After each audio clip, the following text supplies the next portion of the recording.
Hello everybody, welcome to the Analyst by Vajiram and Ravi dated 1st April 2026, where we will try to comprehensively analyze 7 articles in 2 different sections along with your daily mains answer writing program.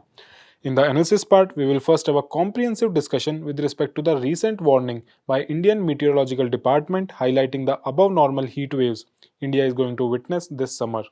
Then, in the second article, we will have a discussion with respect to the rapid expansion of space activities, because of which space debris has emerged as a global challenge. Then, in the prelims pointer section, we will have a discussion with respect to 5 different articles from the special perspective of your upcoming UPSC Prelims 2026 exam, along with some value addition.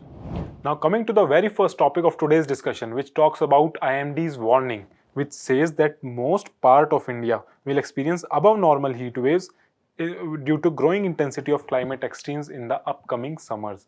Now, why this topic is important for us? Because it is linked to GS paper 1 with regard to geography. In geography, they can ask you about heat waves, what are heat waves, how they are formed, what are the conditions, its impact, causes, and what can be done regarding this. This can also be part of your GS paper 3 disaster management, where they can ask you whether your heat wave is a disaster or not, and what mitigation steps have to be taken in this regard to prevent any ill effect of heat wave. Now, generally what happens, some people do not consider this as a disaster, but see, heat waves is generally an ignored thing. Largely what happens, if you are exposed too much to the heat in such a condition, it might become fatal, and a lot of people lose their life also in this scenario. Now, why this thing is more in news, why this is more important for us, because see, sometimes what happens at the time of election, a lot of politicians does rally in the peak of summers during the afternoon, and we have seen the instances where a lot of people, 4 5 10 12 people, they lost their lives during those rallies because of extreme heat waves. Now, this has to be taken care of. First, we'll see what are heat waves. Heat waves are prolonged periods of excessive hot weather that can cause adverse impact. Adverse impact on whom? Human health, environment, and economy. This we'll see in detail in the subsequent slides, that how it impacts different things in, let's say, in detail. Now, what we have to know, basically, see, heat waves are prolonged period of excessive heat. That means your temperature should be, let's say, right now 25 degrees Celsius, but it is 30 degrees Celsius from the last 7 days. So that can be considered a type of heat wave. I'm just giving an example. We should see some criterias. Now, IMD classifies heat waves based on these criterias. They say that the temperature of a particular place, let's say a plane, it should be more than 40 degrees Celsius, and at the same time your temperature departure should be 4.5 to 6.4 degrees Celsius from normal. What does it mean? For example, let's say that normal temperature of a particular plane area, let's say at Delhi, has to be 35 degrees Celsius right now.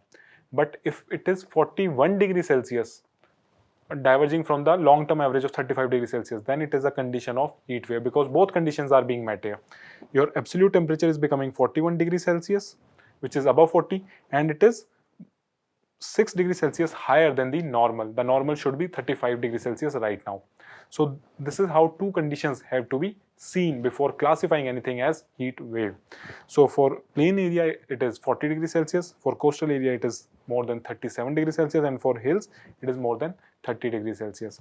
For example, the same thing, if the hill temperature has to be 37, for example, and if it is 5 degrees Celsius higher, or let's say it is 20, it has to be 27, but it is 5 degree higher than the expected temperature of 27, it is 32, then both the conditions are being met. 5 degree higher than normal and more than 30. So what you have to remember here, that this thing is simple, that it should be higher than, almost 5 degrees Celsius higher than the normal temperature. It leads to heat wave. But if the temperature is more than 6.4 degrees Celsius above the normal, then it is considered severe heat wave. So you have to differentiate between only heat wave and severe heat wave. Apart from this, what you have to remember, what are the other conditions regarding plains, coastal areas, and your hills. For plains, it should be more than 40. For, you can say, coastal area, it should be more than 37, and for hills, it should be more than 30. Now see what happens. Let's say the temperature of a plain area has to be 30 degrees Celsius, but right now it is 5 degree above normal, 35. So will it be considered heat wave? No, because the other condition, that is temperature should be more than 40 degree, that is not met. So both the conditions have to be met. Clear? So this is what you have to remember. Apart from this, there are also times when both criteria are not seen by IMD. let's say it is about the actual maximum temperature in the absolute terms.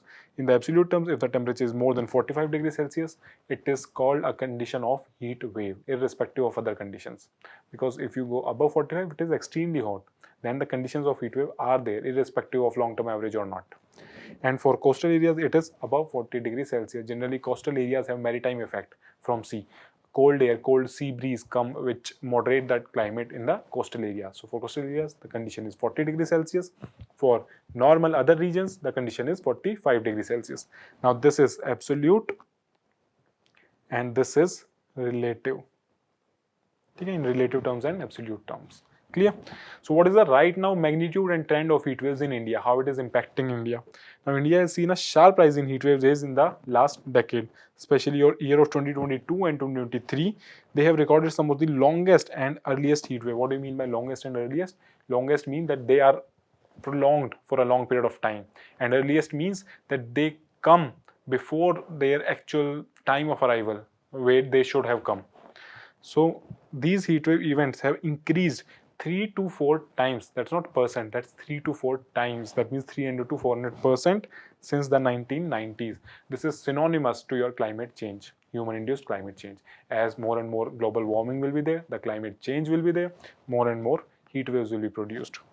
Now IMD projects for this year that you will have above normal heat wave days all across your central India, northern and northwestern India, and peninsular India. Heat waves are becoming longer, earlier, and more intense.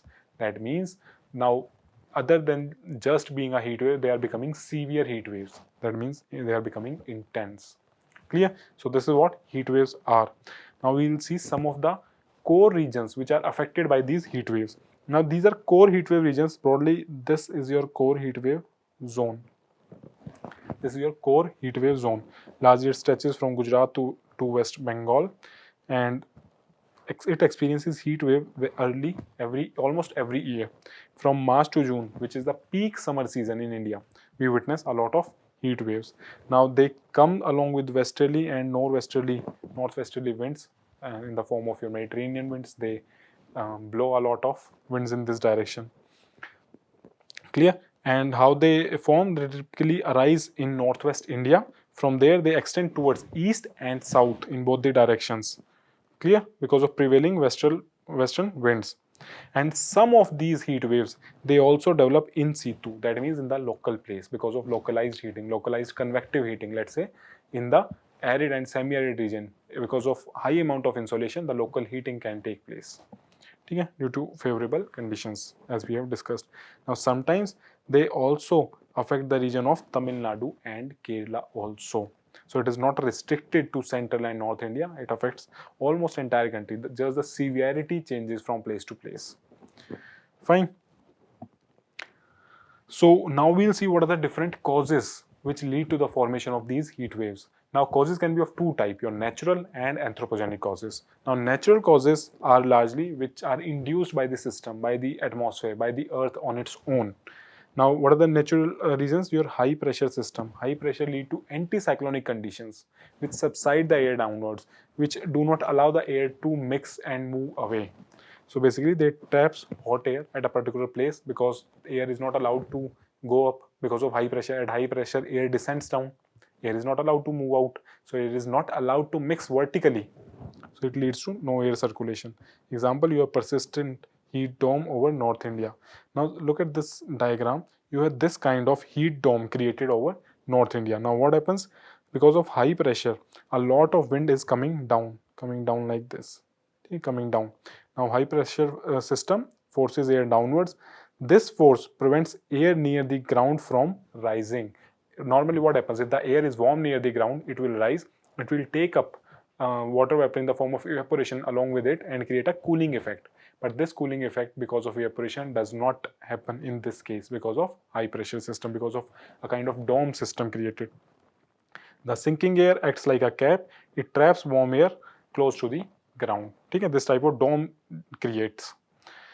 Then you have drought and dry conditions. Now drought and dry conditions, why? Because dry soil then heats faster because of less availability of monsoon, or you can say other rainfall. Sometimes the winter rainfalls in northern India and northern western India is also erratic. You have a lot of dry spells, dry seasons. which lead to conditions of drought, and because of drought, less heat is you can say uh, disposed of or reflected back. More and more heat is absorbed by the soil. Soil gets heated faster. It leads to intensified heating of land. Example, your heat waves in drought hit Rajasthan. Clear? Then you have climate varieties in the form of El Nino. I am sure you must all be knowing about El Nino, the El Nino phenomena. It alters the global weather and it leads to hotter summers. See, atmosphere is a mixture of so many things working together. It's not because of one factor or other factor lead to change in atmosphere. So many factors are working together. Here we are trying to understand what are all the factors which together contribute to this heat waves. You have strong El Nino years. At that time, severe heat in India is witnessed. And at the El Nino years, you also have reduced monsoon rainfall in India. Then reduced monsoon rainfall will again lead to drought, higher absorption of heat by the soil and land, and more heating. Again, it will lead to the conditions of heat wave. Then you have geography and topographical factors. For example, if any valley or mountain bound region, it traps heat. Let's say you have mountains on both the sides. Now the air packet, the hot air or the warm air packet is trapped within these mountains. It is not allowed to move sideways horizontally, or because of high pressure it cannot go up. So the air traps at a particular place. It is bound to stay there for longer times, and the people at that place, they will witness the conditions of heat wave. This generally happens in northwestern plain where heat build up. Okay? Then you have wind patterns which also cause this kind of heat wave. For example, your hot winds like Lu, which spread heat across different regions. Now these Lu winds, they generate close to Rajasthan and they are spread right up to UP Bihar. Okay? In North India, this is a very common phrase in winters when they say that Lu chal rahi hai, you should stay indoor. These Lu are heat waves. They are deadly warm winds. Clear?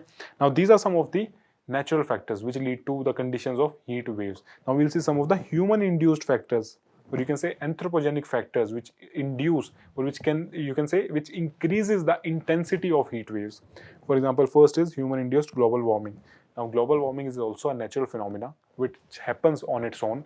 But what happens because of human activities after the industrial revolution, we have increased the pace of global warming. Otherwise normally क्या होता था कि you have periods of global warming over thousands of years, then you have a period of global cooling over thousands and millions of years, then this keeps on happening. But this phenomena was very widespread on a geological time scale. It used to take thousands and millions of years to change from one weather phenomena to another. But now, because of human activity, it is happening at a rapid pace. So, rising average temperatures, it leads to increasing heat wave events. Post 2000 in India, as we have seen after 1990s, there is 3 to 4 times increase in number of heat wave days in India. Then you have urban heat island effect. What is urban heat island effect? See, you understand the urban areas, they are like concrete jungles. They are densely built with so many buildings. Now these buildings do absorb a lot of solar insolation rays. When they absorb the sun's light, they retain it. They increase the temperature of the surface in the urban areas. Now, if had it been a more greener place, the leaves would have allowed transpiration, evaporation. They would have led to cooler conditions. But because of being an urban area, urban heat island effect, now entire urban area, let's say for example your Delhi, it acts as an urban heat island. Let's say you have open area around it, and in between you have an island of concrete jungle. So they absorb more heat. Normally what we have seen, that areas around urban area, on the vicinity outside of the urban periphery, they are 3 to 4 degrees Celsius cooler as compared to the normal your center of urban areas. So urban areas have 3 to 4 degree higher temperature normally. So they lead to a higher amount of heat waves. So they are made up of concrete, they have low greenery within the city and higher city temperatures. Example, your Delhi is hotter than the nearby rural areas by at least 3 to 4 degrees Celsius. Then your human activities in the form of deforestation, land use change, increase in heat absorption. Clear? Example, your loss of green cover in central India. A lot of forests are being lost in the central India. Clear? So these are some of the human induced factors which are further enhancing the effect of heat waves. Normally it is caused by natural factors. Human factors add extra layer to it. Clear? Then we'll see what are the effects. Why are we talking about the disasters which can be caused because of this heat waves? See, they have health impact. First is your health impact. Heat strokes can be there, exhaustion can be there, increased amount of deaths because of cardiovascular and respiratory things can happen. Elderly people in North India are especially vulnerable to these heat waves. Normally, people in the village, they generally think that, okay, we are used to this heat, we are used to work in these heated conditions. But what they don't realize that sometimes the temperature is too extreme to work in the open environment. They just go out for their work and they end up losing their lives. Then you have economic loss in the form of loss of productivity and income. See, if that temperature is conducive, it is not as extreme, it will lead to more productivity, better income opportunities for individuals. But higher temperature, the extremes of temperature, they inhibit human to work with the full potential. It alters workers in summer. Then you have infrastructure stress in the form of a higher power demand, which will lead to power cuts, because most of the power demand, it peaks at a certain time. Then rest of the time the demand comes down. For example, during your afternoon when a lot of ACs are working, it is the peak demand. During the night when your ACs are also working and lights are also working, that is again a time of peak demand. So it may lead to power cuts, and water shortage can also be there, again because of heightened demand of water in the peak summers. Clear? Then you have environmental impact in the form of droughts and wildfires. Now see, forest fires is a natural phenomena, but if it converts into wildfire is a kind of forest fire which is now gone out of hand. So because of these extreme droughts and heat waves, we witness a lot of extreme wildfires. And drought leads to a lot of not only environmental but economic loss also to the poor farmers. You have a lot of forests in central India. Then air quality deteriorates because of this heat waves. How? Because of high ground level ozone. It leads to a lot of pollution, smoggy cities in heat. Now when this high air pressure kind of dome is creating over a particular place, which is leading to heat wave, what it does, again, it not only traps the hot air, it also traps all the pollutants of that particular place. It does not allow the pollutant to spread and mix to other areas. So one area which is not only witnessing a heat wave, they will also have higher amount of pollutants in the air. Clear? So air quality also deteriorates. Then your agriculture impact. There is crop damage and lower yield. Wheat loss in heat wave. See, generally it has been seen through a lot of experiments and observations that rice, wheat, sugarcane, almost every crop, they loses 15 to 20% of their productivity because of extreme heat. Had the heat been little less, had there not been any heat wave, their productivity would have been higher and better. So there is loss of agriculture also. And more than 55% of Indians are directly dependent on agriculture. So it forms a major chunk, major income for the majority of India. And last is your livestock impact. It does not only impact agriculture, it also impacts the livestock, the cattle, cows, buffaloes, goats, sheep, all of them. So because of heat, there is a lot of stress built in the cattle's body, and there is reduced milk and fertility chances for the cattle. Now there is dairy loss in Rajasthan is an example of it. Clear? So this has been witnessed regularly, that the productivity, or you can say yield, milk per cattle has been reduced in times of heat waves. Clear? So these were some of the adverse effects of heat waves in India. Now we'll see some of the institutional frameworks what are being employed by the government to address this challenge. First, your IMD, Indian Meteorological Department, it has a heat wave forecast and an early warning system along with real-time data management, where they forecast about the upcoming heat waves. Now they have heat wave early warning system, which gives timely alert to reduce health impact to the people. Now in this institutional framework of IMD, IMD issues color-coded impact-based heat wave warning along with National Disaster Management Authority. So both IMD and NDMA, they together give color-coded warnings. What does these color-coded warnings mean? That green color means it is a normal day, temperature is close to your normal temperature. Then yellow warning means that there is some heat wave condition in isolated pockets is there and it is persisting for the last 2 days. Now this is not the condition of heat wave, but it is approaching heat wave. Then you have orange alert in the form of severe heat wave alert for the day. Now heat wave conditions have persisted for 2 days or heat wave persisted for 4 or more days. Clear? Because of higher temperature now, severe heat wave warning is given in the form of orange warning. And finally comes the red warning. which is the extreme one, the extreme heat alert for the day, where severe heat waves persist for more than 2 days and total number of heat or severe heat wave days exceeds 6 days. Yeah. Clear? Now, if the same conditions of heat wave are exceeding more than 6 days, it is your red notification has will be issued by IMD and NDMA regarding extreme heat waves. Clear? So green, yellow, orange, and red. These are the 4 color coded. You can say warnings given by IMD and NDMA. Now, NDMA also have guidelines regarding heat wave action plan. Then they constantly they does workshop to make people aware, and they have mitigation planning regarding heat waves. NDMA. Okay. So one main body is IMD, another is NDMA. Then you have National Center for Disease Control, which focuses on heat illness data via integrated disease surveillance program.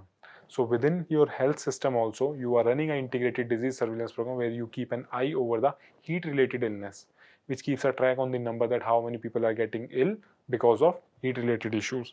Then you have National Knowledge Network under Ministry of Housing or Ministry of Health and Family Welfare.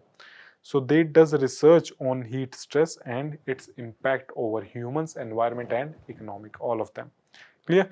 So what are the different bodies which are working here? Your IMD is working, NDMA is working, then National Center for Disease Control is working with regards to your integrated disease surveillance program, and last year Ministry of Health is working in the form of National Knowledge Network, which does research in this regard.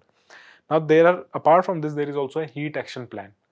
Now there is a model heat action plan which gives broader guidelines, but this has to be adopted at the local level. So the first city to adopt this heat action plan was Ahmedabad in 2013, and now over 17 states have heat action plan. Basically this is a localized plan where the authorities they issue guidelines that what you guys have to do in times of heat waves. Clear? So generally some of the measures include your early warning and coordination between different organizations, then awareness campaign for individuals before coming of the heat waves, rescheduling of work hours. For example, they can start the work early, have a break in the noon, and then again work for some time in the evening. You have water kiosks at different places. Free water is available in these kiosks, and tankers are available. Your shelter provisions are given for afternoon for people to stay there during the afternoon during extreme heat. Then you're strengthening healthcare facilities. ORS stocking. Now ORS hydrates your body. It prevents any kind of dehydrating risk. So this is also a good measure to keep your body hydrated through ORS during heat wave. Then you have cooling systems and livestock support in the form of gaushalas and different fodder so that they do not fall prey to heat waves. These are some of the measures. Apart from it, there are other measures also depending upon the local area to area. Fine. Then what shall be the mitigation and adaptation strategies we shall adopt? Now these are the way forwards which we can adopt to protect ourselves from this disaster of heat wave. Now first is strengthening early warning system. Just right now as IMD has given warning, we have to further strengthen this system so that more accurate predictions can be done regarding these heat waves. Now you have to do hyper local forecast for small areas so that a warning does not become a generalized warning. Then it has to be integrated with disaster management practices. Heat wave has to be seen just like a normal any other disaster. Then your climate resilient urban planning. This is an important step because urban areas are the one which are more affected by heat waves, and they have to take care of these things so that their urban heat island effect does not take place too frequently. You should have green infrastructure in the form of ventilated houses, more green buildings, more parks, higher you can say greenery within any new infrastructure if it is being created. But right now what we are seeing that a lot of new buildings which government or you can say infrastructure government is creating, they are not employing any green trees. Largely they are making it entirely concretized. You can see the Yasho Bhumi or other convention centers around them, they are also not planted any tree. You see the ghats at Varanasi, the ghat fronts have been created, again there no trees have been planted there. So we have to incorporate more number of trees within our urban planning. Then you have to have heat resistant buildings in the form of rooftop cooling system, so that if there are plants or other cooling system over the roof, they do not absorb too much of solar radiations, they reflect back a lot in the form of albedo. For example, your Ahmedabad has adopted cool roof strategies. Clear? So urban planning is a major component of this. Then you have to do labor protection policies have to be there so that they are not exposed to the mid-noon sunlight, or you can heat. Work or regulation during peak heat. As we have discussed, they can work early in the morning and late in the evening with a break in between.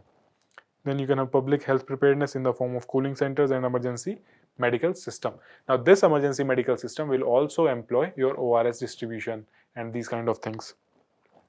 Then long-term climate action in the form of mitigation, reduced emission, reduced greenhouse gas emission, reduced pollution, so that these, let's say, greenhouse gases in the form of carbon dioxide or other methane, other gases, they do not trap more and more heat within the Earth's atmosphere. So ultimately, we have to move fast towards the path of net zero emission.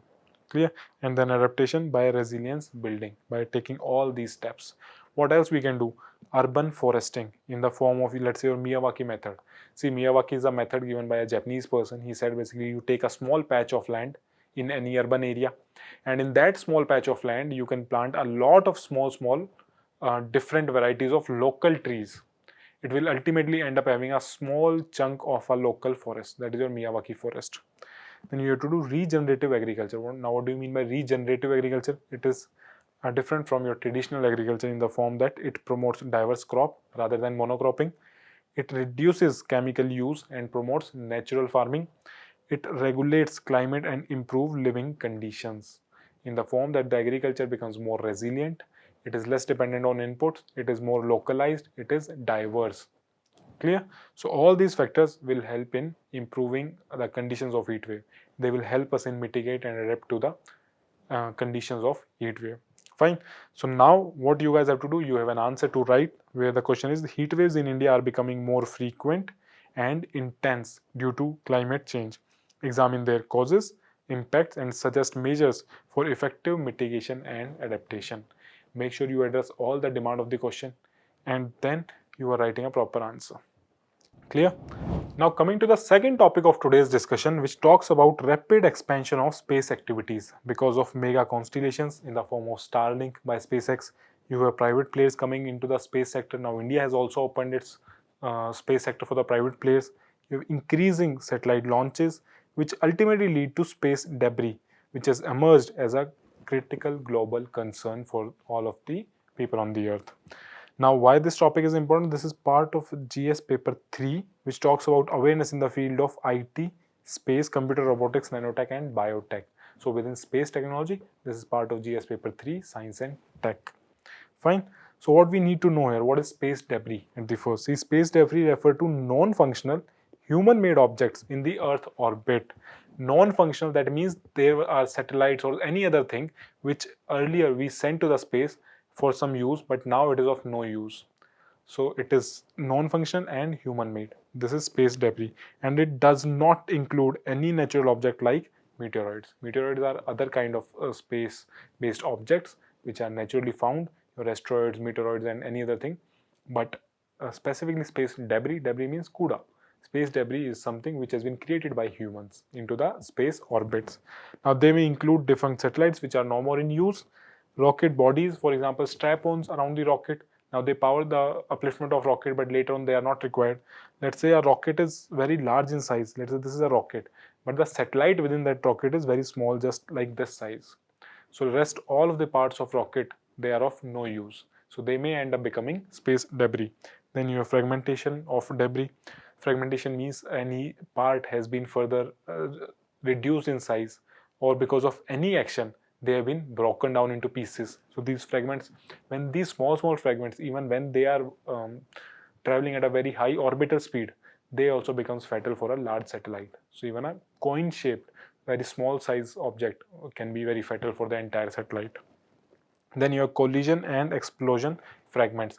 A lot of anti-satellite missions are also being employed. India also did this mission in 2019 called Mission Shakti, where we hit a satellite through our missile and we busted that satellite.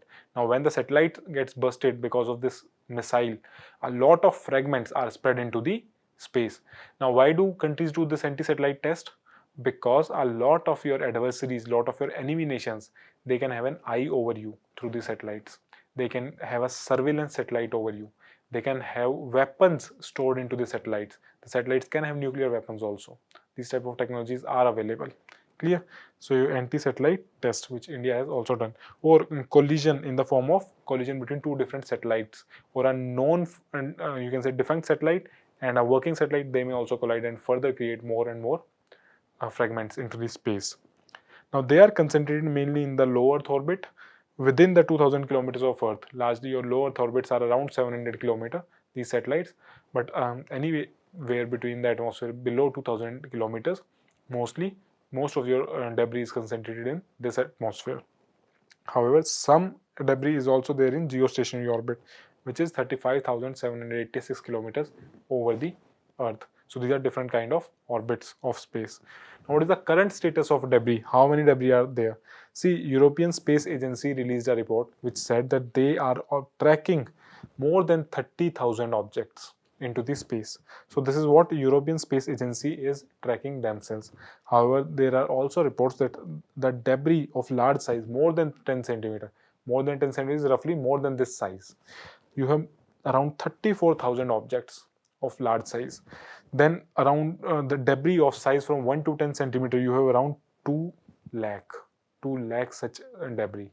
And these 2 lakh pieces, they are strong enough to destruct a complete satellite. Then you have micro debris of less than 1 centimeter, this small. These are in millions. So however, actively which are being tracked are 30,000 by European Space Agency. Now different agencies along with Indian ISRO, they are also tracking different space debris. Right now, what are the status of active satellites within the space? You had around 6,700 satellites in 2022. But right now till 2025, and you have more than 10,000 satellites into the space, and this number will keep on increasing because of rising participation from private players, reducing cost of satellite launch, reusable launch vehicles, which is further reducing the cost, and so many other space applications. Now weather forecasting, imaging, communication, all these lead to more and more satellites into the space. Clear? So this number will keep on increasing, so the effect of space debris will be even more in future, until unless we have adopted certain measures to stop it. Clear? Now what are the causes specifically for the space debris? First is your satellite launch boom in the form of, for example, your SpaceX, which is a company owned by Elon Musk. They started Starlink project. Now 50% of the active satellites are just from Starlink.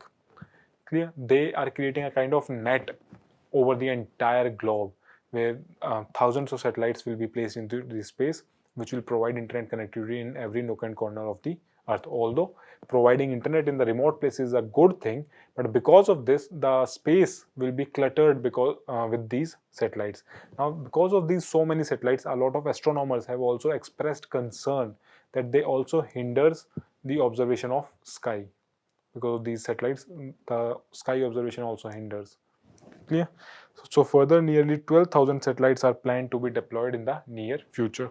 Then you have abandoned satellites in the form of defunct satellites which remain in orbit, which are no more in use. Now 3,000 inactive satellites are still there in the space. Generally, what has to be done, if you push the satellite through any mechanism towards the Earth, it will come, whenever it will come close to the Earth, the friction in the Earth's atmosphere will burn that satellite completely. Okay, because of high speed and atmospheric friction, that will be completely burned up into the space and it will convert into gaseous form. So this is a good practice generally which is adopted for the satellites which are no more in use. You just push them towards the Earth. While coming down, they do not come right up to the Earth's surface. Somewhere 100-200 kilometer above only, they completely gets burned. Clear? Then other causes for this is anti-satellite tests. Anti-satellite test, they lead to missile destruction. Through missile you destruct a satellite. As we have discussed, India did this mission Shakti in 2019, where one of our missiles, it hit a satellite successfully. Then you have expansion of space sector to the public and private players. A lot of private launches are happening. Clear? The growth of private sector companies. Even in India, you have a lot of startups which are working into the space sector. Then you have long lasting orbit debris. See, sometimes debris in the lower atmosphere is easily removed, but there are a lot of debris in the higher atmosphere which remains in the atmosphere for a longer period of time because the impact of gravity is not there. Because of lack of gravity, it keeps on revolving around the Earth. It is, if they are into the atmosphere close to the Earth, they are under the influence of gravity, they will come to the surface of the Earth and they will be burned. But where the satellites are launched in the higher atmosphere, they have no gravity, so they remain there for a long time. For example, higher orbits retain debris for decades. Your geosynchronous orbits, the debris persists there much longer than the low Earth orbits. Clear? Then you have fragmentation of satellites in because of any reason, because of collision, because of anti-satellite mission or anything. It further leads to more and more small particles. See, generally what happens if there is no fragmentation, you just have a debris in the form of large satellite. But because of this fragmentation, because of breaking down of these satellites, you have so many tiny particles of debris in the sky. So collision, explosion creates more debris. Example, your Iridium and Cosmos satellites, they collided in 2009. When the two satellites collided, they led to fragmentation of a lot of particles into the space. Clear? So this is also called Kessler syndrome. Okay, Kessler syndrome. You'll read about this. Now, what are the threats and challenges to this space debris? Now, first threat is your satellite damage. Whatever satellites which are working in space, now these are satellites, sometimes they goes into $1 million. Their cost is very high, so it may lead to collision and loss of satellite which is right now active, and it may damage our communication, GPS system and weather satellites. A lot of early warning system can be damaged. You have examples of such thing also happened in the previous times. For example, your Cosmos 1275 satellite in 1981, this was a Russian satellite which collided and broke down. Similarly, you had GOES 13 satellite by USA, which again collided and became a debris in 2013. Then Kessler syndrome, we were talking about this. Kessler syndrome is basically a chain collision which leads to a unsustainable orbit, or you can say unusable orbit, because when two satellites strike, they will be converted into fragments, small fragments. Now these fragments are now large in number. Then we can again strike some other satellite, further leading to higher number of debris in the atmosphere. Now this chain reaction keeps on happening. Once satellite colliding with the other, so many particles, again they are colliding with the side, again so many particles, it keeps on increasing. That is called your Kessler syndrome. So this can be important for you guys. Risk of rising LEO collision in the low Earth orbit. Then you can have limits over future missions because the entire space is occupied by debris or let's say other satellites. Fewer safe orbits slots will be available for satellites to be launched. Okay? Your low Earth orbit LEO, it is becoming overcrowded. Then you have risk to space stations also, in the form that there is threat to astronauts and International Space Station. What if any of this particle space debris come and collides with the International Space Stations? Recently, if you have read news, one of the Indian American astronauts, Sunita Williams, she stayed in ISS, International Space Station, for many months. So there will be risk to their lives also. Then you have space pollution in the form of long-term orbital contamination, where persistent debris in the orbit for decades. The debris remain there for long time. And geopolitical tensions, like what is currently going on between Iran, Israel and USA. Now there can be disputes over liability and anti-satellite tests. USA-Russia tension after anti-satellite test is an example of it. Now, if Russia, or you can say Iran, they hit any of the satellites, surveillance satellites of US and Israel, they may further lead to higher amount of geopolitical tensions. And these satellites can become a legitimate target at the time of war. Clear? Anyways, no boundaries are being drawn at this time in the war. Any nation is doing anything, whatever they want. So they can also strike the satellites also. So these are some of the major threats and challenges which can be posed by satellite debris, or you can say space debris. Your satellite damage, Kessler syndrome, limited future space for missions, risk to International Space Station and astronauts, space pollution and geopolitical tensions. Now how this can be, or basically what are the different initiatives being taken for this space debris program? What are the initiatives taken by at the global stage, and what are the initiatives India is taking? We'll see some of them. Now see, there is a space industry debris mitigation norms. All the space agencies, NASA, European Space Agency, JAXA of Japan and ISRO, all they have come together and they have created norms that post mission there should be disposal of satellites with 95 to 99% success. There should be collision avoidance techniques involved into the satellites. For example, similarly, India did collision avoidance of more than 20 satellites in 2022. around 21 satellites, they were maneuvered. Maneuvered means like they were going in this path, but a debris was there, so their path was slightly changed, and then they went in this direction. So their path was maneuvered a bit so that they can avoid any collision. So this is, and we have guidelines regarding this. Then you have data sharing between different organizations in the form of orbital traffic management and debris minimizing spacecraft. Clear? Then there are certain bodies, entities being which have been created, which work related to the space debris, although there is nothing concrete, or you can say legally binding treaty is not there regarding space debris, but you have many other treaties which work in this space. For example, Interagency Space Debris Coordination Committee, which was created in 1993. Space Debris Coordination Committee, so that the countries can coordinate, or you can say space agencies can coordinate together to remove the debris or to limit more debris into the atmosphere. Your Committee on the Peaceful Use of Outer Space, which is a UN body. Now, this Committee on the Peaceful Use of Outer Space, they also take care that this is not limited just to the, you can say, outer celestial bodies or moon, Mars and mission, but they also ensure that the space debris do not hamper other missions of the international agencies. Then your Outer Space Treaty, which was signed in 1916 for the peaceful use of outer space, so that less debris is there, less impact on missions is there. Similarly, your Liability Convention in 1972, which talks about who will take the liability if in case any accident happens. But nothing is too concrete regarding debris till now.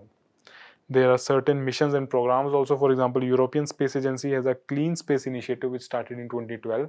The same European Space Agency, right now they started Clean Space 1 program in 2026 for debris removal from the sky. Okay? So if you can get this question in prelims regarding who started the Clean Space 1 mission. ISRO, NASA, European Space Agency, JAXA, or Cosmos of Russia. So it is European Space Agency. Now, Remove Debris project is also going on, where multiple agencies are working together to remove debris from the space. What are the Indian initiatives? You have ISRO System for Safe Sustainable Operations Management, IS4OM. Now, this was launched in 2012. Again, this is an ISRO system for safe and sustainable use of outer space, for proper management of outer space. There are certain guidelines in this regard that how outer space has to be done, how less debris has to be created there. Then you have Project Nitra. This is important. Project Nitra stands for Network for Space or Object Tracking and Analysis. Basically, in this program, ISRO is tracking debris of more than 10 centimeters in size right up to 3400 kilometers. So Netra is like an eye of India, a satellite in the space which is tracking a lot of space debris. The debris which are large in size, more than 10 centimeters, they are actively being tracked, and if any debris is approaching any of the Indian satellites or any other satellites, ISRO will notify them and they will take out that debris before it collides with any of the satellite. Clear? So they tracks the orbit, whether the orbit of any satellite is clear or not. Understood? Collision avoidance, we have already seen that we have maneuvered more than 20 satellites in 2022 to prevent any kind of accident. Then ISRO's SSA, Space Situation Awareness Control Center, has been created in 2020, which is a hub for space situational awareness, which does you can say agency coordination among different agencies so that they can track together the space debris and prevent any accident in future. So these are some of the global and Indian initiatives which are currently going on. Within this, your Project Nitra is the most important one. Clear? Now, what can be the way forward? How this situation can be further improved in future? You should have a global governance in the form of binding international treaty on space debris. Now, this is the need of the hour, to have a binding treaty on this, because as you have seen, still right now we are having more than 10,000 satellites. In next 5 years, this number will be more than double. Clear? So there should be technological solution in the form of active debris removal. This debris can be removed by lasers. The laser can damage, or they can, you can say, convert the debris into ashes. There can be nets or harpoons which can catch a debris and you can say push it towards the Earth's atmosphere. Thereafter, it will itself get destroyed because of friction and heat. Then you can have robotic arms again to catch any debris, and then it can be either stored or it can be pushed towards the Earth atmosphere. You have responsible space project practices in the form of avoiding anti-satellite tests, because see, although the nations are in their capacity Nation can say that we have to protect our sovereignty, we have to take care of our enemies, so we are doing this test. But ultimately, it is leading to a global cause. It is leading to a global harm. Okay, there should be mandatory deorbiting of satellites which are defunct now, which are no more in use. You have to move them away from the orbits which are usable. For example, in 2013, ISRO, for the first time, they brought down a satellite called Mega Tropics. Megatropics 1 was a satellite which ISRO did deorbiting. They brought it down in a controlled manner after its life cycle was done, after its use was over. So a lot of deorbiting can be done by different agencies. They are doing also. It can be further enhanced by making any legal treaty. Then you have minimizing space debris growth. Example, using reusable launch vehicles. A lot of reusable launch vehicles are being tested by different agencies. Right now, it looks like SpaceX of Elon Musk, they have mastered this technique of reusable launch vehicles. So these are good for space, so that in future, whenever a rocket is going for launching satellite into the space, the rocket comes back. At least it does not add to the space debris. Then you have capacity building in the form of data sharing among different nations, even among the adversarial nations. So this space debris, it represents a classic tragedy of the commons. That means everybody is affected by this. Just like everybody is affected by climate change, pollution, and global warming, the global debris is also a common cause. So everybody gets affected. Where unregulated use, it threatens the long-term sustainability. So these things can be used in writing your conclusion. Fine. So this was space debris. Now what you guys have to do, you have to attempt this question which says that space debris is emerging as a major threat to sustainable space activities.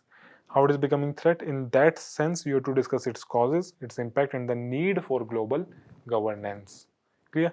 Make sure you write this answer and do your answer writing practice. Now coming to the first topic of prelims pointer, this is regarding your history. This is regarding Nalanda University, where President Draupadi Murmu recently visited, and she said that university's revival is seen as a symbol of commitment to re-establish its old glory. Now, the revival of Nalanda University is a symbol of national and international commitment to re-establish its glorious heritage in the modern setting. This is what President said. This university, you should also know that they comprise students from 30 different countries. And the president also said that for close to 8 centuries, ancient Nalanda was the intellectual heart of Buddhist scholarship in Asia.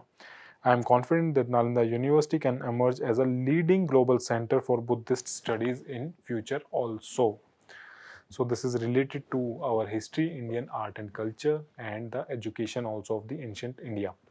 What we have to keep in mind in this topic is about the ancient Nalanda University. We don't just have to read the modern Nalanda University, the ancient also. What do you have to remember? Who founded it? In what time? It was founded in the 5th century during the Gupta Empire. Within Gupta Empire, Kumar Gupta I is said to be the founder of Nalanda Mahavira or Nalanda University in 427 CE. And it was located in the present day Rajgir, Bihar region. This is what you have to remember. Who started it? When did it start? Under which empire it started? What was the nature of university at that time? It was world's earliest residential university, means students used to stay there and study there. There were close to 10,000 students and around 2,000 teachers. Now these numbers have been found in the records inscribed there, or whatever archaeological evidences are left at that place. So from that we got to know all these facts. Clear? And the admission system was highly selective with entrance examination. They were like IITs of that time. There was an entrance examination which was hard. What are the different subjects taught? Buddhist studies, logic, medicine, mathematics, astronomy, and philosophy. All these subjects were taught. It is not as if only Buddhist studies were done. All different subjects were there. There was an international character in the form that students from China, Korea, Tibet, and Southeast Asian countries, they visited this Nalanda University for studies. And the famous visiting scholars include Yuanzhang and Yijing. These are some of the famous scholars who visited this university and who had a record of this university of that time, how this university looked and how it worked. There was a famous library in this university called Dharmganj. Now this library was also destroyed. It was burned down completely at that time when the entire university was destructed by your Bakhtiyar Khilji in 12th century. He destroyed this university. Clear? Now this university was a treasure trove. It had lots of books regarding different subjects. had these books were available even today, a lot of discoveries would have been easier. A lot of discoveries which are credited to the Western nations, they would have already been there in these books, but it was entirely burned down. Within this library, this Dharmganj, there were 3 different buildings called Ratna Sagar, Ratna Dadi, and you have Ratna Ranjak. These were the 3 different buildings within this library which was famous. Now, who were the different empires, or you can say rulers, who patronized this university, who gave donations to these universities, who empowered these universities? Basically, it was supported by Gupta rulers. Later, it was supported by Harshvardhan and Pala rulers of the East India. Clear? And decline, as we have seen, decline and destruction was led in the 12th century by Bakhtiyar Khilji of the Khilji dynasty. Now, Nalanda Mahavira is also part of UNESCO World Heritage Site because it contains a lot of ancient ruins of that university, which was such a large and important university of that time. Clear? So this university has now been revived by the government.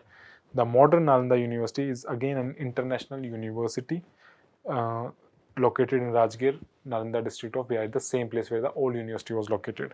Now it is established under Nalanda University Act of 2010 as an institution of national importance. Clear? So extra emphasis will be given on this university. More autonomy in deciding its syllabus, curriculum will be given to this university. And the new campus has been inaugurated in 2024. Now this is the new campus of this Nalanda University. Now this is the old campus, this is the new campus.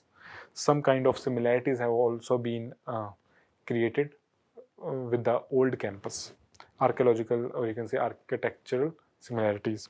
What is the nature of this institution? This is an autonomous institution with international collaboration. A lot of East Asian countries are also included in working of this institution. Basically, they provide support. Clear? Because a lot of East Asian countries have Buddhism as their main religion, and this university supports Buddhist studies, so they are also supporting this. The governance is your international collaboration with support from multiple countries. We have seen. What are the key features? They focus on sustainable development, international relations, Buddhist studies, and they promote Asian academic cooperation. Clear? The academic cooperation between Asian countries on the lines of Buddhist culture. Now, what can be the exam traps in this section? Basically, they can say that Nalanda University has been created under any UGC Act. This is wrong. It has been created under its own separate act, Nalanda University Act of 2010. Now it is located in Bihar, Nalanda district. Ancient Nalanda was a religious center, Buddhist only. Now only always becomes an extreme statement. So yes, it was a religious institution, but not only religious. Mathematics, philosophy, astronomy, everything was taught there. This is again wrong. Foreign students were not allowed, completely wrong. A lot of students from different countries visited this university, and they were destroyed by British, again wrong. They were destroyed by the Khilji dynasty, specifically Bakhtiyar Khilji in 12th century. And modern Nalanda is not a private university, it is a public university, that is government owned university. Clear? So these can be some of the exam traps you have to take care of. Coming to the next topic, which is regarding UCC, Uniform Civil Code. Basically, the BJP government has promised in their manifesto in the Assam elections that they will implement Uniform Civil Code. Now, why UCC is important? It is part of Polity DPSP. Article 44 mentions about Uniform Civil Code. Clear? And already this Uniform Civil Code has been implemented in some of the places. For example, Goa already has this. On the old Portuguese Civil Code they are following. Now, Uttarakhand was the first state post-independence to implement UCC. Now, there are talks of implementing it within Assam also. So let's see what UCC is, what Uniform Civil Code is. See, Uniform Civil Code is a common set of laws. Different laws are made into one code. These are common set of laws governing marriage, divorce, inheritance, adoption for all citizens irrespective of religion. That means the laws in the personal domain, family, marriage, divorce, adoption, all these things, they will be common for everybody. Right now what is happening? Different religions are having different laws with respect to all these activities. But UCC says one country should have one kind of code for everybody irrespective of their gender and irrespective of their religion. So these Uniform Civil Codes cover marriage, divorce, maintenance, which husbands have to provide for their wife after divorce, inheritance, basically acquisition of parental property, then adoption of child and succession of property. For all these matters, there should be one law. This is what UCC says. This is a constitutional provision in the form of Article 44 within Part 4, which says that the state shall endeavor to secure the citizen a uniform civil code throughout the territory of India. This is what it is said in Article 44, that there shall be a uniform civil code. Now, this uniform civil code, it says that all section of society, irrespective of their religion, shall be treated equal according to the national civil code, which shall be applicable with all uniformity. That means irrespective of religion, you will be treated equally. For example, if we take one example, that in Muslims you have triple talaq, which was struck down by Supreme Court. That triple talaq says if the husband verbally says talaq hai talaq 3 times, it will be considered as a your divorce between husband and wife. But this is under Muslim law. But in Uniform Civil Code, this will not be allowed. Clear? So, what are the objectives of this UCC? To promote equality among all the citizens, to promote secularism within the country, to promote national integration, so that the whole country represents one thing. It is bound by one law. It will also ensure gender justice. Now, women under certain religions, they are being oppressed, they are being denied their rights, so they can get their legal rights. What is the current situation in India? Personal laws differ by religion. As we have seen, Hindus have different law, Muslims have different law, Christians, Parsis, etc. all have different laws which are governed by their own religious, you can say, customs or norms. Only Goa has a form of UCC known as Goa Civil Code, which was implemented right before the independence. Post-independence, Uttarakhand passed the UCC law. It became the first state post-independence to pass the Uniform Civil Code. Clear? So there are just 2 states within India right now having UCC, Goa and Uttarakhand. What else we have to remember? There are some important judgments in this regard. Now see, judgments can also be asked in prelims. They can give you 3 different judgments. They can ask you to match the following. So Shah Bano case happened in 1980s, which said that rights of Muslim women to claim maintenance should be there. Even after divorce, just like Hindu women, they can ask for maintenance from their husband. The Muslim women should also have similar right to ask for maintenance from their husband. Although the matter was not followed properly later thereafter, because laws were not created in this regard. Then you have Sarla Mudgal case, where a Hindu husband cannot convert to Islam and marry another woman without first getting divorced from the first woman. It's not as if you are already in Muslim. Generally there are 4 marriages allowed. In Hinduism there is just 1 marriage allowed, but you can marry again after giving divorce to the first wife. So it's not as if a Hindu person can convert into Muslim and then do second marriage without giving divorce to the first woman. So this cannot be done. And last is Shaira Bano case, which happened a few years ago, which said that the practice of triple talaq is unconstitutional, as we have seen in the example. A man just cannot pronounce 3 times talaq and he cannot push a woman away from their life. Clear? So this practice has been termed as unconstitutional by the Supreme Court now. What do you have to remember? These matters of personal law on marriage, divorce and succession, they are under the entry 5 of concurrent list. They are not part of state list. They are part of concurrent list. Both center and state governments can make law regarding this. Clear? So this you have to remember. It empowers both the center and state to legislate upon these matters. So it is a concurrent subject. Now UCC is a fundamental right. This is wrong. No, UCC is not a fundamental right. It is part of Directive Principles of State Policy, DPSP. UCC is enforceable by court. No, DPSPs are not enforceable by court. Then it is mentioned in the fundamental duties. Again, this is wrong. That is neither part of fundamental rights nor part of fundamental duties. It is part of directive principles. Only parliament can legislate and states cannot. Again, this is wrong because it is a concurrent subject. Both can legislate. However, the parliamentary law will prevail over state law in case of any, you can say, conflict. Uttarakhand is the only state with UCC. Again, this is wrong. Uttarakhand and Goa are the 2 states with UCC. But if the question says Uttarakhand is the only state to implement UCC post-independence, then it will be correct. Okay? Make sure you remember this distinction. Clear? So we move to the next topic, which is regarding healthcare. And in this, it says that India faces challenge in meeting 2030 maternal mortality goals, says the study. Basically, Lancet has produced a report. Now, Lancet is a major international organization which frequently comes up with a report regarding these matters. Now, what this report says, a recent study by the Lancet said that there are challenges before India in meeting its sustainable development goals of bringing down MMR to 70 deaths per 1 lakh live births by 2030. Basically, MMR, maternal mortality rate, shows how many women die when they are giving birth to young ones. So the target of UN under Sustainable Development Goal 3, good health, is that the MMR should be less than 70 per 1 lakh women who are giving birth to child. That means out of 1 lakh, no more than 70 women should die. Ideally, this number should be 0. But even if this cannot be 0, it should not be more than 70. This is the target. So they are saying that it is becoming challenging for India to achieve this target. However, the government numbers, the Lancet numbers, they can differ here depending upon the methodology, how they collect these numbers. Now, the report also says that MMR in India, it stood at 508 in 1990, which now has been brought down to 116 death per 1 lakh live birth in 2023. Basically, they are saying it is 116 right now. Now, given the low starting point of India, however, remains among the countries to have the most substantial improvement in MMR. Our starting number was very weak, very bad. So we have done a great amount of improvement in that terms. However, we are still way behind a lot of developed countries. Now, maternal mortality is defined as death due to obstetric complications and comorbid disorders exacerbated by pregnancy up to 1 year after the end of pregnancy, irrespective of the method through which pregnancy ended.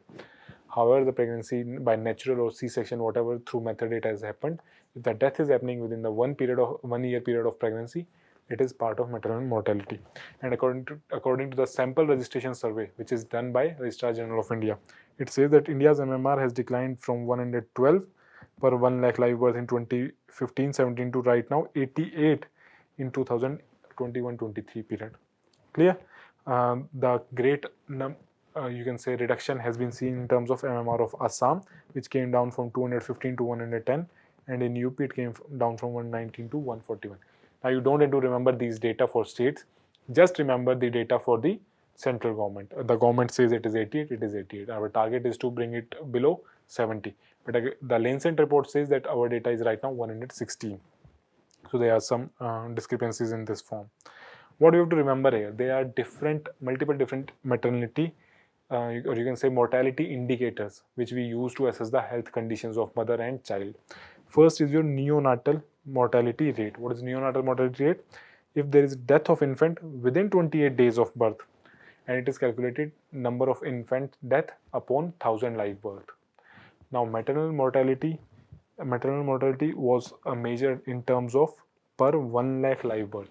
Rest all the three, neonatal, infant and under 5 mortality, they are measured per 1000 live birth. This distinction you should again remember. It reflects the quality of maternal care, the delivery support system and the newborn care, how better your institutional deliveries are, so that you can prevent neonatal death. Now this neonatal death, according to National Family Health Survey 5, it is 24.9 per 1000 live birth. It has been reduced from 29.5 in the previous National Family Health Survey. Okay, so it has been reduced from 29.5 to 24.9. Then your infant mortality rate, which measures death of infants below 1 year. Again, if the death happens within 28 days or you can say 4 weeks, it is neonatal mortality rate. And if the death happens within 1 year, it is infant mortality rate, because within 1 year a child is considered infant per 1000 live birth. It indicates overall health system and nutrition of the system. Now infant mortality rate is one of the most important parameters among all of them regarding the overall health system. Okay, this is one of the most important parameters among all these four. Now this infant mortality rate was 35.2 per 1000 live birth in the National Family Health Survey 5. Previously it was 40. So it has also been reduced from 40 to close to 35. Now you don't have to remember these numbers exactly to the decimal. Have an approximate idea. Under 5 mortality rate, again it talks about death of children below 5 years per 1000 live birth. Now it is used by United Nations in Sustainable Development Goal 3. So they may ask a question that within Sustainable Development Goals, IMR is used or under 5 mortality rate is used. It is under 5 mortality rate which is used in UN studies. Basically, why UN uses under 5? Because they want to see for a prolonged time that even after your child crosses the infant stage, still it is being given proper treatment, proper nutrition, proper food, proper healthcare system is there or not. So it gives even more holistic picture. Under National Family Health Survey 5, it was 41.9, which has been brought down from 49. So you see the under 5 mortality rate is higher, infant mortality rate is lower than that, and neonatal mortality is even further lower. Clear? So what is maternal mortality? We have already seen death of woman. Now till in the first three parameters there was death of child. Now it is death of woman, and during pregnancy or childbirth divided by 1000 live births. So it is a key indicator of maternal health care, mother's health, how well it is taken care of, maternal healthcare system within a country and the institutional deliveries in that country. Now according to sample registration survey, we have seen that MMR has declined from 122 to 88 right now. At 88 by 1000 near 88 by 1 lakh live births. Clear? So these are different mortality indicators. Now what key differences which you have to remember is neonatal from 0 to 28 days, IMR up to 1 year, under 5 mortality up to 5 year, and maternal mortality, mother's death, maternal death up from seen by 1 lakh live births. Clear? Now, what are the key drivers of India's success in reducing this child mortality? Although Lancet is saying that we cannot achieve the Sustainable Development Goal, but the government is optimistic that we can achieve, and already we have significantly achieved or significantly reduced these numbers.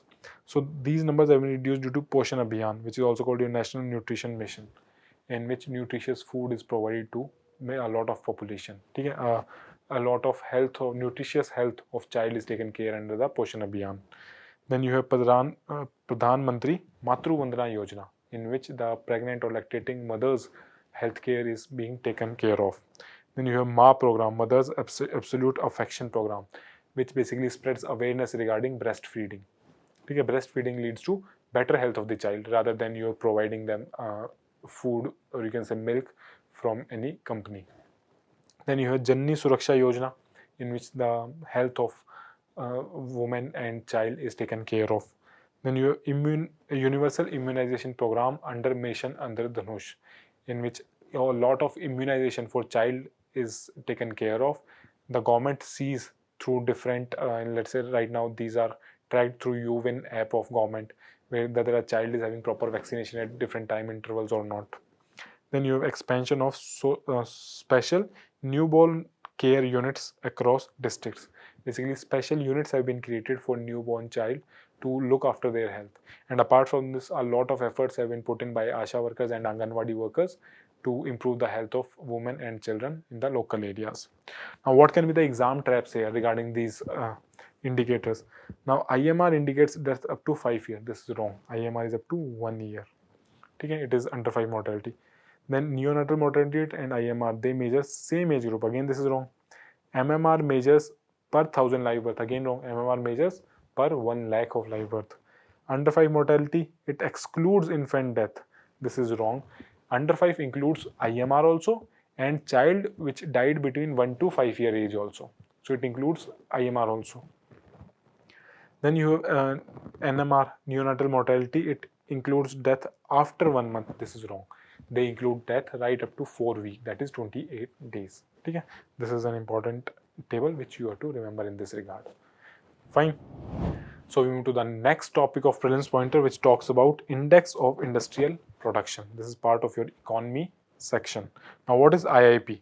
It basically measures the short-term changes in the volume of production of Indian industries. Basically they measure the short-term change in the output of Indian industries.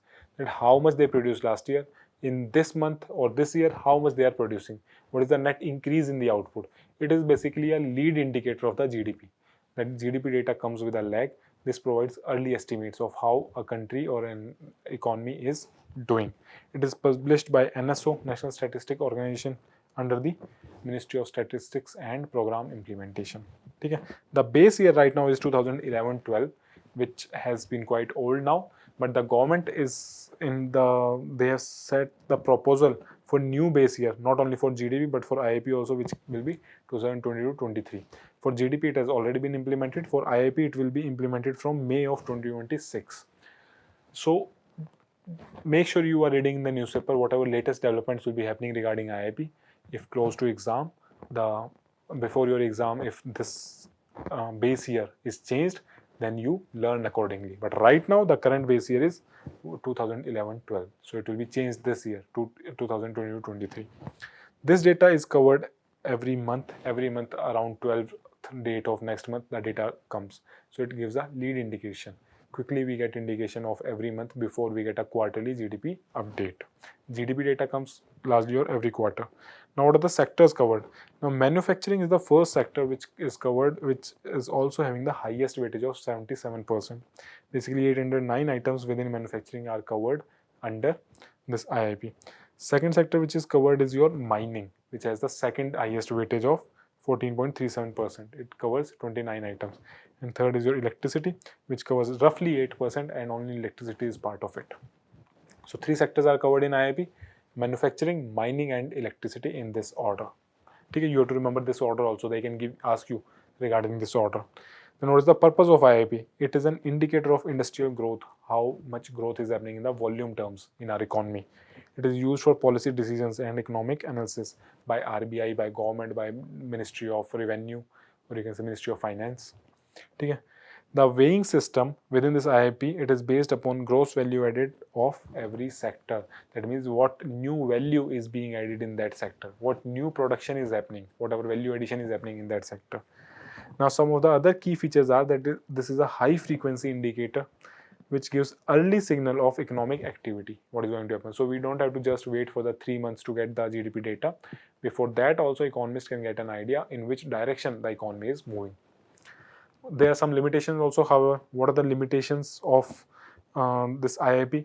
It does not cover service sector. This is a major limitation. It does not cover the service sector. It only focuses on the manufacturing or the goods sector. Then outdated base year, which is right now 2011-12. However, this limitation will be overcome in the upcoming times, but still right now we are having this limitation. Then it is subject to revisions. Sometimes the data is not accurate, it gets revised frequently, so it raises question over the credibility of this data. So these are some of the limitations. See, there are 8 core industries within India. These 8 core industries, they form the bedrock of all the other industries. These are the heavy industries. So they represent 40% of the weight of IIP. Within this manufacturing, mining, electricity, among all of them, you have 8 core industries which form 40% of the data of IIP. Now this number can be asked, that 8 core industries form 60% of the weight of IIP. This will be wrong. So among these 8 core industries, highest weightage is for refining products. Then you have electricity, steel, coal, crude oil, natural gas, cement, and fertilizers. So this highest for refinery products, second highest for electricity, and last for fertilizers. This you have to remember within the 8 core industries. They are again having weightage based upon which is more important, which is produced more.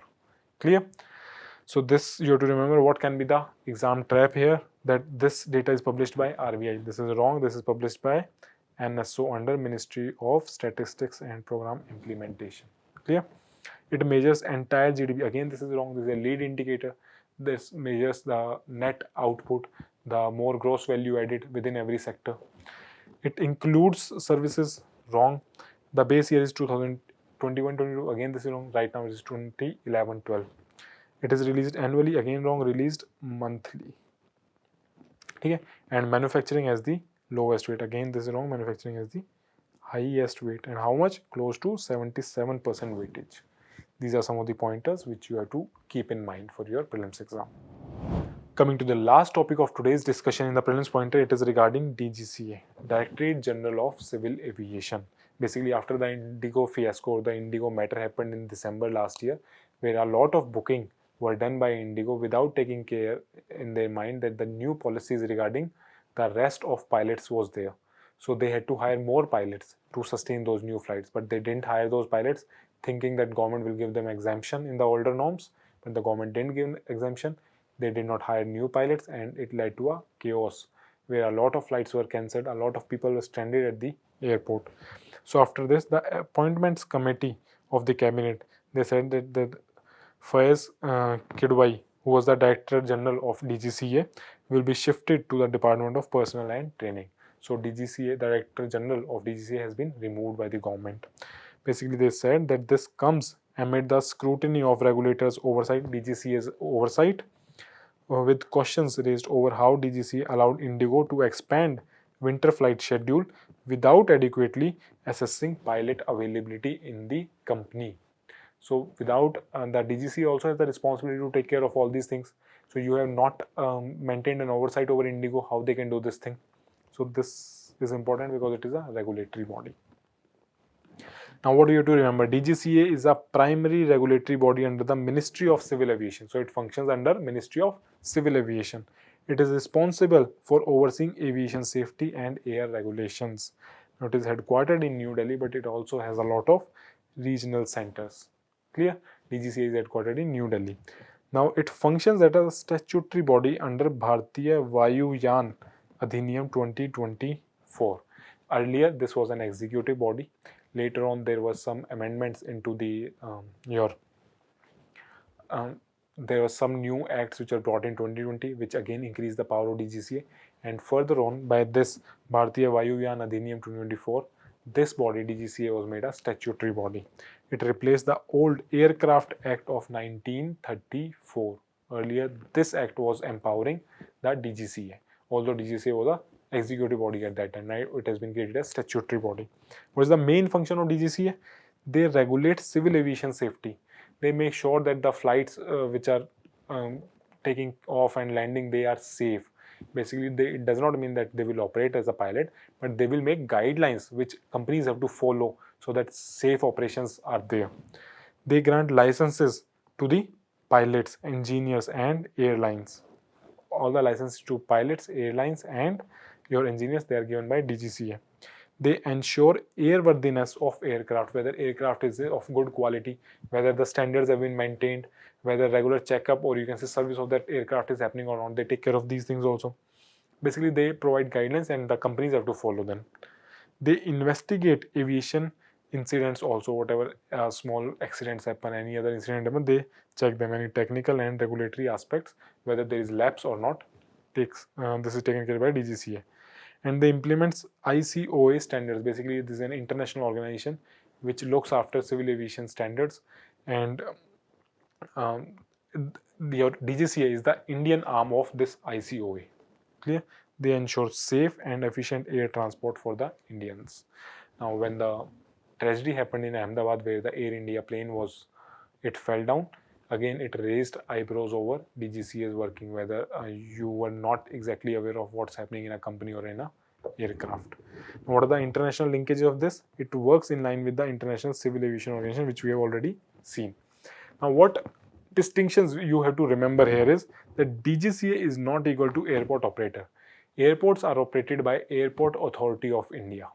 Okay? Airport Authority of India, they give the you can say airports for operation to private players also, but it's not done by DGCA.